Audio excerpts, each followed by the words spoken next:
Hello BSc third year student, कैसे हैं आप सभी लोग। उम्मीद है आप लोग बहुत अच्छे होंगे। माय नेम इज़ आशीष गिरी। आज के इस वीडियो के अंदर हम डिस्कस करेंगे बीएससी थर्ड ईयर जूलॉजी के 5th सेमेस्टर के फर्स्ट पेपर में आपका थ्योरेटिकल पेपर आता है diversity of non कोडेट्स and economic zoology. Student, इस सेमेस्टर से ऑलरेडी मैं बहुत सारी वीडियोस अपलोड कर चुका हूं। अगर आप उन वीडियोस को देखना चाहते हैं तो इसी वीडियो के डिस्क्रिप्शन बॉक्स में आपको एक लिंक मिलेगा। जैसे ही आप उस लिंक पर क्लिक करेंगे आप डायरेक्ट उस प्लेलिस्ट तक पहुंच जाएंगे, या फिर आप लोग चैनल के अंदर जाकर भी प्लेलिस्ट को चेक कर सकते हैं। आज के इस वीडियो के अंदर हम डिस्कस करेंगे नेरिस के डाइजेस्टिव सिस्टम के बारे में। मोस्ट इंपॉर्टेंट है, कई बार एग्जाम पेपर में लॉन्ग क्वेश्चन में पूछा गया है। तो आपको यदि एग्जाम पेपर में पूछा जाता है तो कितना लिखना है, कौन कौन से पॉइंट्स मेंशन करने हैं, कौन सा डायग्राम बनाना है, वो सब मैं इस वीडियो के अंदर डिटेल में डिस्कस करने वाला हूँ। फर्स्ट ऑफ ऑल स्टूडेंट, थोड़ा सा आपको ये समझना पड़ेगा। देखिए, यहाँ पर डायरेक्टली जैसे बुक में एलिमेंट्री कैनाल दिया गया है, लेकिन आपको इस प्रकार से नहीं लिखना है। सबसे पहले आपको लिखना होगा इंट्रोडक्शन, और इंट्रोडक्शन में आप क्या लिखेंगे, नेरिस की बॉडी के अंदर डाइजेशन की फिजियोलॉजी को कंप्लीट करने के लिए एक सिस्टम बना होता है जिसे डाइजेस्टिव सिस्टम कहा जाता है। ठीक है, जैसे कि नेरिस की बॉडी के अंदर और भी फिजियोलॉजिकल एक्टिविटीज होती हैं, जैसे कि ये रिप्रोडक्शन करता है, एक्सक्रीशन करता है, तो इनके लिए भी तो सिस्टम बना हुआ है। अब रिप्रोडक्शन फिजियोलॉजी को कंप्लीट करने के लिए रिप्रोडक्टिव सिस्टम बना हुआ है, एक्सक्रीशन की फिजियोलॉजी को कंप्लीट करने के लिए एक्सक्रीटरी सिस्टम बना हुआ है। तो ठीक इसी प्रकार से ये जो भोजन ग्रहण करता है, ये खाना खाता है, फिर उसको खाने को ब्रेक डाउन करता है, फिर उसमें एंजाइम मिलते हैं, फिर उसके बाद उस भोजन का डाइजेशन होता है। तो ये सभी फिजियोलॉजी कहाँ पर होगी, एक सिस्टम के द्वारा होती है जिसे डाइजेस्टिव सिस्टम कहा जाता है। और उस सिस्टम के कई सारे पार्ट्स होते हैं और हर पार्ट्स का एक पर्टिकुलर फंक्शन होता है, कार्य होता है, जिसे हम इस वीडियो के अंदर जानने वाले हैं। और आपको नोट्स भी बनाना है। चलिए स्टूडेंट, वीडियो को स्टार्ट करते हैं। हेडिंग डाल लीजिए एलिमेंट्री कैनाल। ठीक है, इंट्रोडक्शन लिखने के बाद अब आपको यहाँ पर लिखना है एलिमेंट्री कैनाल। एलिमेंट्री कैनाल एक स्ट्रेट ट्यूब होती है, एक सीधी नलिका होती है, और यह डोर्सल मेसेंट्री तथा इंटरसेगमेंट पटों द्वारा देहगुहा में पड़ी रहती है।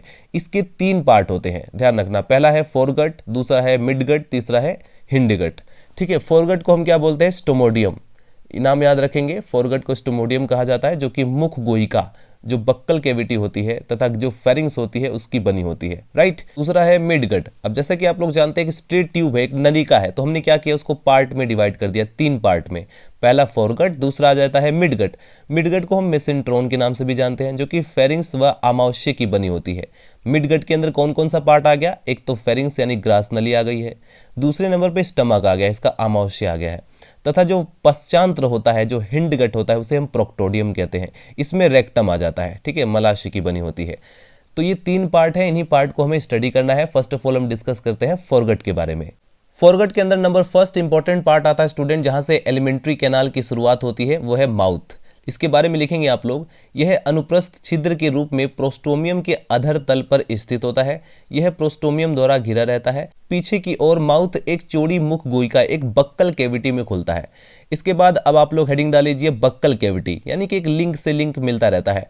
माउथ कहां पर ओपन हो रहा है, बक्कल कैविटी में। राइट, तो हेडिंग डाल लीजिए बक्कल कैविटी एंड फेरिंग्स। नेरिस के मुख ग्रसनी प्रदेश का अगला भाग इवर्सिबल प्रोबोसिस या सुंड बनाता है। इसके चारों ओर पेशियों के कई स्तर होते हैं, कई लेयर्स होते हैं मसल्स के। बक्कल कैविटी पेरिस्टोमियम में स्थित होती है और पीछे की ओर फेरिंग्स में खुलती है।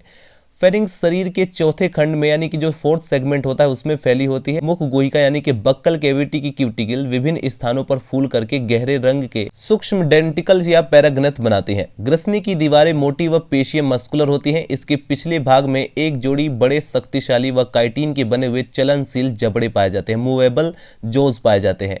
प्रत्येक जबड़ा शंक्वाकार कोनिकल होता है और इसका आधार चौड़ा व खोखला होता है। अगला ठोस नुकीला सिरा अंदर की ओर मुड़ा रहता है। इसके भीतरी उपांत पर अनेक दांत होते हैं। फेरिंग्स व बक्कल कैविटी दोनों मिलकर के नेरिस के पोषण अंग बनाते हैं।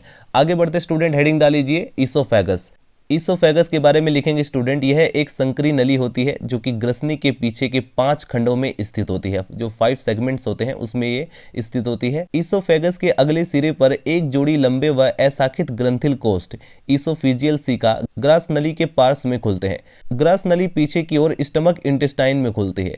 यानी कि हमने देखा कि एक से एक लिंक बना हुआ है, जैसे माउथ का बक्कल कैविटी से, बक्कल कैविटी का ईसोफेगस से, तो इस प्रकार से लिंक रहती है। स्टूडेंट ये जो आप लोग डायग्राम देख रहे हैं, यही डायग्राम आपको एग्जाम पेपर की रिटन कॉपी में बनाना है। मोस्ट इंपॉर्टेंट डायग्राम है ये। नेरिस के एलिमेंट्री का जो अगला वाला भाग है, अग्र भाग है, उसी का है डायग्राम, ठीक है। इसमें आपको स्पेशली दिखाना पड़ेगा ये जो पार्ट आपको अंदर की तरफ दिखाई दे रहा है, ये इसोफेगस है, ये इसके जॉज होते हैं, ये इसका फेरिंग्स होता है, ये इसके डेंटिकल्स होते हैं, ये इसकी बक्कल कैविटी है, राइट। आगे की कुछ स्ट्रक्चर में जो नोमेनक्लेचर रहता है वो इतना ज़्यादा इंपॉर्टेंट नहीं है, लेकिन डाइजेशन से रिलेटेड जितने भी नोमेनक्लेचर है उसको आपको लिखना पड़ेगा, ठीक है। जैसे स्टमक हो गया, इंटेस्टाइन हो गया, इसके बारे में आप लोग डेफिनेटली लिखेंगे। ये इसका माउथ है आगे की तरफ, ये इसका पेरिस्टोमियम होता है, ठीक है। बाकी तो हम इसकी स्ट्रक्चर को ऑलरेडी देख चुके हैं कि कहाँ पर प्रोस्टोमियम, टेंटिकल्स, पल्प या आइज रहता है, वो सब हम देख चुके हैं। लेकिन डाइजेशन में जैसे इसका माउथ से लेकर के नीचे के जितने भी पार्ट्स है वो सब आपको मेंशन करने पड़ेंगे नोमेनक्लेचर में। फोरगट के पार्ट को एक्सप्लेन करने के बाद स्टूडेंट अब आप लोग हेडिंग डालीजिए मिडगट। मिडगट के अंदर आते हैं स्टमक, इंटेस्टाइन। यह एक सीधी व पतली भित्ति की नलिका होती है जो कि पटों द्वारा खंडीय क्रम में संकीर्ण रहती है। फूड का डाइजेशन यानी कि भोजन का पाचन एवं एब्जॉर्प्शन जठरांत्र में होता है, यानी कि स्टमक इंटेस्टाइन के अंदर ही होता है। इसके एपिथेलियल स्तर की कोशिकाओं के बीच ग्रंथि कोशिकाएं होती हैं। ये डाइजेस्टिव जूस का सेक्रेशन करती है, पाचन रस का स्रावन करती है। नेरिस में अमावस्या नहीं होता है, ध्यान रखेंगे। नेरिस के अंदर स्टमक एब्सेंट रहता है। इसके बाद स्टूडेंट आपको यहाँ पर हेडिंग डालना है प्रोक्टोडियम यानी कि हिंडगट। ये लास्ट वाला पार्ट होता है। जैसे कि हमने देखा एलिमेंट्री के 3 पार्ट हैं, फोरगट होता है, मिडगट होता है और हिंडगट होता है। तो हिंडगट को हम प्रोक्टोडियम भी बोलते हैं। इसके अंदर आता है रेक्टम, मलाशय। यह लास्ट सेगमेंट में स्थित होता है। जैसा कि आप लोग जानते हैं नेरिस की बॉडी कंप्लीटली सेगमेंटेड होती है, तो जो लास्ट सेगमेंट है, जो अंतिम खंड होता है, उसके अंदर प्रेजेंट रहता है रेक्टम, ठीक है। और यह पीछे की ओर गूदा द्वारा यानी एनएस के द्वारा बाहर खुलता है। तो माउथ से स्टार्ट होकर के एनएस के द्वारा ये एलिमेंट्री कैनाल खत्म हो जाती है। तो ये अभी हमने क्या देखा, सिस्टम के बारे में पढ़ा। अब हम देखते हैं स्टूडेंट यहाँ पर फूड एंड फीडिंग मैकेनिज्म, यानी कैसे ये भोजन को पकड़ता है और कैसे उसमें डाइजेशन होता है, उसमें क्या क्या चीजें इन्वॉल्व होती हैं। तो हेडिंग डाल लीजिए food and feeding mechanism. Food के बारे में अगर हम डिस्कस करें तो नेरिस क्या है, कार्निवोरस है, मांसाहारी है। ये छोटे छोटे क्रस्टेशियस, मोलस्क होते हैं, स्पंज होते हैं, वह अन्य जो छोटे छोटे माइक्रो ऑर्गेनिज्म है उनको खाता है। फूड को पकड़ने या कैच करने के लिए इसके प्रोबोसिस व सिर बिल के बाहर निकले होते हैं। यह क्लैम्स को अपना भोजन बनाता है, अपना फूड बनाता है और इसके आसपास ही पाया जाता है। अतः इसे क्लैम्पवर्म भी कहते हैं। और इसकी जो कुछ जातियां हैं वो शैवाल का भी सेवन करती हैं, एल्गी को भी खाती हैं। अब हम यहाँ पर देखते हैं फीडिंग मैकेनिज्म के बारे में। अभी तक हमने ये जाना कि ये क्या क्या खाता है। अब हम देखते हैं ये किस प्रकार से उन्हें पकड़ता है, उसका क्या मैकेनिज्म होता है। तो इस पर संवेदी प्रोस्टोमियम तथा पाल्प परिस्टोमियम रोमगुच्छों द्वारा भोजन को चखा जाता है और एवर्टेड सुंड पर लगे हुए जबड़ों द्वारा पकड़ा जाता है। इंट्रोवर्ट में पेरिस्टोमियल सेगमेंट की दीवार पर एक प्रोक्टर मसल्स फैली होती है। मुख गुहिका भाग में इस पेशी यानी इस मसल के सिकुड़ने व सिलोमिक लिक्विड एकत्रित हो जाने से मुख गुहा थैले के समान उलट करके बाहर आ जाती है। दोनों फेरेंजियल दांत बाहर निकल जाते हैं जिससे कि इनकी दांतेदार सतह बाहर की ओर आ जाती है और दांतों के समीप आने पर शिकार उसके बीच में फंस जाता है। नेरिस शिकार सहित अपने बिल में चला जाता है और फेरिंग्स के अंतर्गमन द्वारा भोजन को निगल लिया जाता है। पावरफुल रिक्टर मसल्स के सिकुड़ने से इंट्रोवर्ट भीतर आ जाती है और ये पेशी देहभित्ति से ग्रसनी की दीवार तक फैली रहती है। स्टूडेंट नेरिस जो होता है वो यू शेप में, यू लाइक समान बिलों में रहते समय नेरिस फिल्टर मैकेनिज्म के द्वारा पोषण ग्रहण करता है, न्यूट्रिशन करता है। बिल के सिरे पर यह म्यूकस का कोन स्त्रावित करता है, सेक्रेशन करता है और पार्श्वपादों की गति द्वारा जल की धारा उत्पन्न करता है। वाटर करंट वहां पर क्रिएट हो जाती है जो एक सिरे से प्रवेश करके दूसरे सिरे से बाहर निकल जाती है।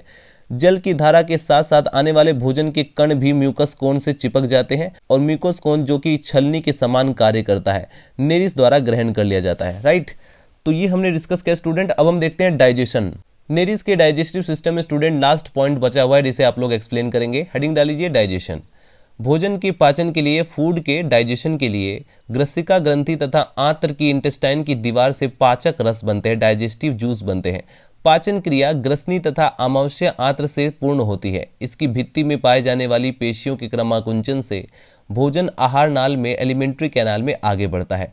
भोजन का पाचन यानी फूड का डाइजेशन एवं एब्जॉर्प्शन अमावस्या इंटेस्टाइन यानी स्टमक और इंटेस्टाइन में होता है। आप लोग सोचेंगे कि भाई अभी तो आप कह रहे हैं कि इसमें स्टमक एब्सेंट रहता है, लेकिन आप नाम भी ले रहे हैं।